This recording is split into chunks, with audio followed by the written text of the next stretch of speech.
Friends అందరికీ నమస్తే. నేను మీ దామోదర్ రెడ్డి. మీరు రెవెన్యూ ఛానల్. ఫ్రెండ్స్, జూన్ 20న జరిగేటువంటి నిరుద్యోగ మహాగర్జన సభకు నిరుద్యోగ అభ్యర్థులందరూ కూడా వేలాదిగా తరలి రావాల్సిందని కోరుతా ఉన్నా.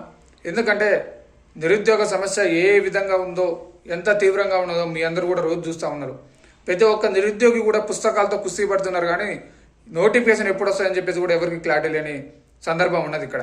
కాబట్టి ఇంకా ఎన్ని రోజులు స్టడీ హాల్లో కూర్చొని ఉంటారు, ఎన్ని రోజులు ఇంటి దగ్గర కూర్చొని ఉంటారు, ఇంకెన్ని రోజులు మీరు హాస్టల్ ఫీజు కట్టుకుంటుంటారు. కాబట్టి ఒక్కసారి జూన్ 20న జరిగేటువంటి నిరుద్యోగ మహాగర్జన సభకు తరలి రండి. అది జీపీఓ నోటిఫికేషన్ అభ్యర్థులైనా కానివ్వండి, ఎస్ఐ కానిస్టేబుల్ అభ్యర్థులైనా కానివ్వండి, డిఎస్సి అభ్యర్థులైనా కానివ్వండి, మన పవర్ సెక్టర్ సంబంధించిన అభ్యర్థులైనా కానివ్వండి, ఇంకా జేఎల్డీఏలకు సంబంధించిన అభ్యర్థులైనా కానివ్వండి, ఎవరైనా కానివ్వండి, మన గ్రూప్స్ సంబంధించిన అభ్యర్థులు కూడా, మెయిన్ గ్రూప్ 1, 2, 3 అభ్యర్థులు అందరి కోసం చేస్తున్న సభ ఇది. నిరుద్యోగులు అందరం ఒకటే, మనందరి కోసం చేస్తున్న సభ ఇది. కాబట్టి ఖచ్చితంగా మీరందరూ ఈ నిరుద్యోగ మహాగర్జన సభకు హాజరు కావాలి. ఎందుకంటే తెలంగాణ వచ్చిన దగ్గర నుంచి కూడా నిధులు నియామకాల కోసం పొట్లాడినాం, కానీ నీళ్ళు వచ్చినాయి, నిధులు వచ్చినాయి, నియామకాలు రాలే. నువ్వు ఆ రోజు వస్తేనే ఖచ్చితంగా నీకు న్యాయం జరుగుతుంది, ఉద్యోగ నోటిఫికేషన్లు వస్తాయి. నువ్వు వస్తున్నావు, నీ ఉద్యోగ నోటిఫికేషన్ సాధించుకొని ఖచ్చితంగా పోతున్నావు. ఎందుకంటే ఇదేదో రాజకీయ సభ కాదు, ప్రతి ఒక్కరికి 500, 1000, 1500 ఇచ్చి రమ్మనడానికి. ఇక్కడ నీ హక్కుల కోసం నువ్వు వస్తున్నావు, నీ ఉద్యోగ నోటిఫికేషన్ కోసం నువ్వు వస్తున్నావు. కాబట్టి నువ్వే రావాలి, నువ్వే పోరాడాలి, నువ్వే ఉద్యమం చేయాలి. ఉద్యోగం వచ్చినా నువ్వే కొట్టుకొని పోవాలా. కాబట్టి ఆలోచించండి. ఈ కాంగ్రెస్ ప్రభుత్వం సుమారు వచ్చి అధికారంలోకి వచ్చి కూడా 18 నెలలు అవుతా ఉంది.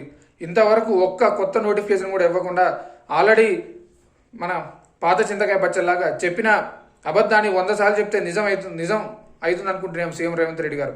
ఎన్నిసార్లున్నా ఇదే ముచ్చట చెప్తా ఉన్నారు. నిరుద్యోగ అభ్యర్థులు ఉద్యోగ నోటిఫికేషన్ వద్దని చెప్పి ధర్నా చేస్తారని చెప్పేసి కూడా ఇదే మాట చెప్తా ఉన్నాడు. ఎన్నిసార్లు ఉన్నా కానీ ఉద్యోగ నోటిఫికేషన్లు వద్దని చెప్పేసి కూడా ధర్నా ఎవరు చేయరు. మెడగా మీద తలకాయ ఉన్నాడు ఎవరు ఉద్యోగ నోటిఫికేషన్ వద్దని ధర్నా చేయరు. మనం ఆ రోజు చేసిందంటే అశోక్ నగర్ సిగ్నల్ దగ్గర గ్రూప్ 2 పరీక్ష కొంచెం వాయిదా వేయండి, టైం సరిపోలేదని చెప్పి చెప్పినా కానీ ఉద్యోగ నోటిఫికేషన్ లేదని చెప్పి చెప్పడం లేదు. కాబట్టి ఇప్పటికైనా అర్థం చేసుకోండి. కనీసం చాలా మంది అభ్యర్థులు కూడా గ్రామ పాలన ఆఫీసర్ నోటిఫికేషన్ కోసం ఎదురు చూస్తూ ఉన్నారు. జీపీఓ నోటిఫికేషన్ ఇచ్చినా కానీ చాలా మంది అభ్యర్థులు చదువుకుంటూ ఉండరు. లేదంటే మాత్రం మీ మళ్ళీ చెప్తున్నాం, త్వరలో లోకల్ బాడీ ఎలక్షన్స్ ఉన్నాయి బిడ్డా, చెప్తాం మీ సంగతి చెప్తాం, మీ సంగతి ఏందో చెప్తాం. ఎంపీటీసీ, జెడ్పీటీసీ, సర్పంచ్ ఎలక్షన్లో కూడా ప్రతి ఒక్కరిని నిరుద్యోగ అభ్యర్థులు నిలబడతాం. ఊరికి 20 మంది 30 మంది నిలబడి ఆనాడు ఏ విధంగా మీరు అధికారం రావడానికి ప్రచారం చేశామో ఇప్పుడు మీరు అధికారం కోల్పోవడానికి కూడా అదే విధంగా ప్రచారం చేస్తామని చెప్పేసి కూడా నేను చెప్పే ప్రయత్నం చేస్తా ఉన్నా. అసలు మీరు ఇచ్చిన జాబ్ క్యాలెండర్ ఏది? 2 లక్షల ఉద్యోగాలు అయ్యి నిరుద్యోగ భృతి ఎడిపోయింది, రాజీవ్ వికాసం ఎడిపోయింది. సరే, రాజీవ్ వికాసం పక్కన పెట్టరు, నిరుద్యోగ భృతి పక్కన పెట్టరు. కనీసం ఉద్యోగ నోటిఫికేషన్ ఇస్తారని చెప్పేసి కూడా 1000 కళ్ళతో ఎదురు చూస్తూ ఉన్నాం. నిరుద్యోగులు కూడా కళ్ళలో ఒత్తులు వేసుకొని సుమారు 18 నెలల నుంచి కూడా 2 సార్లు జాబ్ క్యాలెండర్ పెట్టారు. ఆ జాబ్ క్యాలెండర్లో జాబులు లేవు, క్యాలెండర్ ఉండదు. మరి మీరు సంవత్సరం వచ్చి ఇయర్ క్యాలెండర్ అనుకుంటారా? మరి అది జాబ్ క్యాలెండర్ అనుకుంటారా? నాకు అర్థం కాని పరిస్థితి. మీకు పొందన ఉండదు. ఒక్కొక్కరు మాట్లాడే మాటలకు ఒక్కొక్కటి సంబంధమే ఉండదు. ఒకసారి 50,000 ఉద్యోగాలు అంటారు, ఒకసారి 60,000 అంటారు, ఒకసారి 1,00,000 అంటారు, 1,50,000 అంటారు. ఇక 2 రోజులు అయితే 2 లక్షల ఉద్యోగాలు అని చెప్పేసి కథం టాటా బై గుడ్ బై అంటారు. ఆనాడు సరే మీ మీద అంటే నమ్మకం లేదు. ఆనాడు మీ అధినేత రాహుల్ గాంధీ గారు చిక్కడపల్లి లైబ్రరీ దగ్గరికి వచ్చి కూడా చెప్పారు కదా, సంవత్సరంలోపు 2 లక్షల ఉద్యోగాలు భర్తీ చేస్తామని చెప్పేసి. మేము ఆయన మాటలు నమ్మి ఓటేసినాం. మీ ముఖం చూసి ఓటేలే. ఎందుకంటే రాహుల్ గాంధీ గారు నిఖర్సైన మనిషి, మాట మీద నిలబడే మనిషి అని చెప్పేసి మేము ఆయన చూసి ఓటేసినాం. కానీ ఈరోజు రాహుల్ గాంధీ గారు కూడా తెలంగాణలో ఏం జరుగుతుందో తెలుసుకోకపోవడం విడ్డూరంగా ఉంది, విచిత్రంగా ఉన్నది. కాబట్టి రాహుల్ గాంధీ గారు ఒకసారి చూడండి తెలంగాణలో ఏం జరుగుతుందో మీరు కూడా. ఎందుకంటే నిరుద్యోగులు తీవ్ర అసహనంతో ఉన్నారు. మరొక నిరుద్యోగ సరే తగలపోతా ఉంది తెలంగాణ ప్రభుత్వానికి. కాబట్టి సీఎం రేవంత్ రెడ్డి గారైనా సరే, మంత్రివర్గం సరే, మిగతా వాళ్ళైనా సరే అర్థం చేసుకోండి ఒకసారి. నేను మళ్ళీ చెప్తున్నా, ఓపెన్ ఛాలెంజ్. మీకు దమ్ముంటే మీరు అశోక్ నగర్ సిగ్నల్ దగ్గరకు వస్తారా, చిక్కడపల్లి లైబ్రరీకి వస్తారా, లేకపోతే దిల్సుఖ్ నగర్ దగ్గరకు వస్తారా, అది మీ ఇష్టం. మేము కూడా 100 మంది నిరుద్యోగులు రావడం సిద్ధంగా ఉన్నాం. ఓపెన్ డిబేట్ పెడతాం, లైవ్ చర్చ పెడతాం. మీరు ఎన్ని నోటిఫికేషన్ ఇచ్చారో, గత ప్రభుత్వం ఎన్ని ఉద్యోగాలు భర్తీ చేస్తారో అర్థమవుతుంది. ఇవన్నీ ఎందుకు కాకమ్మ కబుర్లు అంటే ఏదో ఒకటి చెప్పి పబ్బం గడిపే ప్రయత్నం చేస్తూ ఉన్నారు. ఏదో ఒకటి చెప్పి నిరుద్యోగులని మభ్యపెట్టి రోజు గడిపి నిరుద్యోగులను కంపిజన్లో ఉంచి అసలు నోటిఫికేషన్ ఇస్తామా ఇవ్వమా అని చెప్పేసి కూడా ఏది చెప్పకుండా, క్లారిటీ లేకుండా మభ్యపెట్టే ప్రయత్నం చేస్తూ ఉన్నారు. కాబట్టి నిరుద్యోగులారా ఆలోచన చేయండి ఒక్కసారి. ఇది మన కోసం. ఎందుకంటే నిరుద్యోగులు ఏం చేస్తున్నాం, ఇక్కడ ఎవరు ఏం లేదు. అర్థమవుతుందా? కేవలం నిరుద్యోగులు. మీరు కూడా చూస్తున్నాయి. సుమారు నేను కూడా ఒక 5-6 రోజుల నుంచి కూడా కష్టపడి మహబూబ్ నగర్ తిరుగుతున్నాం, అన్ని జిల్లాలు తిరుగుతున్నాం, అన్ని లైబ్రరీలు తిరుగుతున్నాం.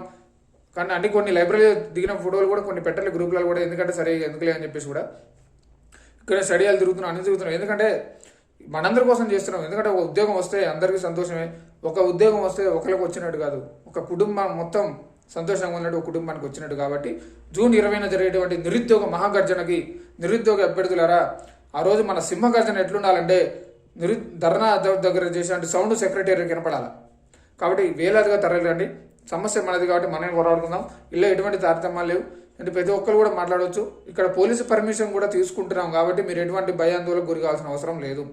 ఎస్పెషల్గా నేను నొక్కి మరీ చెప్తున్నా, పోలీసుల పర్మిషన్ కూడా తీసుకుంటున్నాం కాబట్టి మళ్ళీ మీరు పోలీసులు అరెస్ట్ చేస్తారేమో అది చేస్తారని చెప్పేసి ఏం భయపడాల్సిన అవసరం లేదు. మనం ఏ చేసినా శాంతియుతంగానే అహింస పద్ధతిలో మనం చేస్తున్నాం కాబట్టి మీరు బాధపడాల్సిన అవసరం లేదు.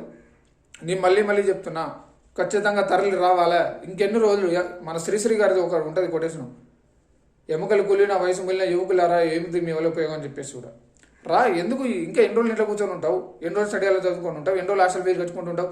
ఏ ఉద్యోగం నోటిఫికేషన్ దానికి ఎందుకు అనవసరం వృధా ఖర్చు చేసుకోవడం? నీకోసం చేస్తున్నది ఇది. నువ్వు ఖచ్చితంగా రావాలా, పాల్గొనాలా, ఖచ్చితంగా ఉద్యోగం నోటిఫికేషన్ సాధించుకోవాలి. నీకోసం చేస్తున్నాం, మన కోసం చేస్తున్నాం. మనది ఇది ఎవరిది కాదు, మనదే. మనం చేస్తున్నాం. మన ఉద్యోగ నోటిఫికేషన్ మనకు కావాలని చెప్పేసి మనం చేస్తున్నాం. కాబట్టి ప్రతి ఒక్క నిరుద్యోగి కూడా దీంట్లో ఖచ్చితంగా పడవలసిందని కోరుతా ఉన్నాం.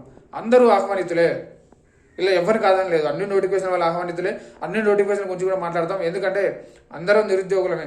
మన కులం నిరుద్యోగ కులం, మన మతం నిరుద్యోగ మతం. కాబట్టి అందరికీ మళ్ళీ ఒకసారి చెప్తా ఉన్నా, జూన్ 20న జరిగేటువంటి నిరుద్యోగ మహాగర్జన సభని ఇందిరా పార్క్ జరిగిన ధర్నా చౌక్ దగ్గర ఉదయం 10 గంటల నుంచి 3 గంటల వరకు జరుగుతుంది. కాబట్టి నిరుద్యోగ అభ్యర్థులు అందరూ పెద్ద ఎత్తున పాల్గొని విజయవంతం చేయండి.